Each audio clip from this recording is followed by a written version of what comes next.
Mark was excited about his new job as a night watchman at the museum.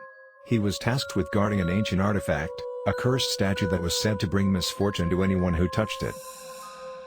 As the night wore on, Mark began to hear strange noises coming from the exhibit room.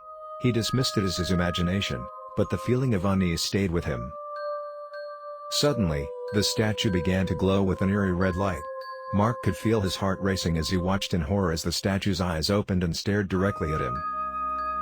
As Mark reached out to touch the statue, he heard a voice in his head. It was the voice of an ancient witch, who promised him great power if he did her bidding. Mark agreed, not realizing the true cost of his decision. Over the next few weeks, Mark's life changed dramatically.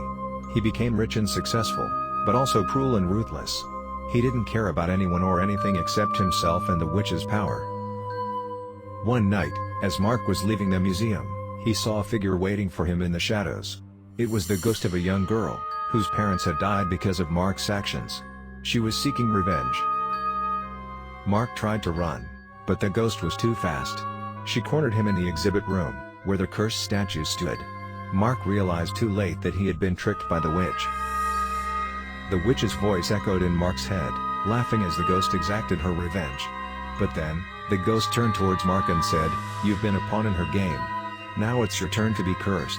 Mark's body began to twist and contort as he screamed in agony, realizing too late that he had made a deal with the devil.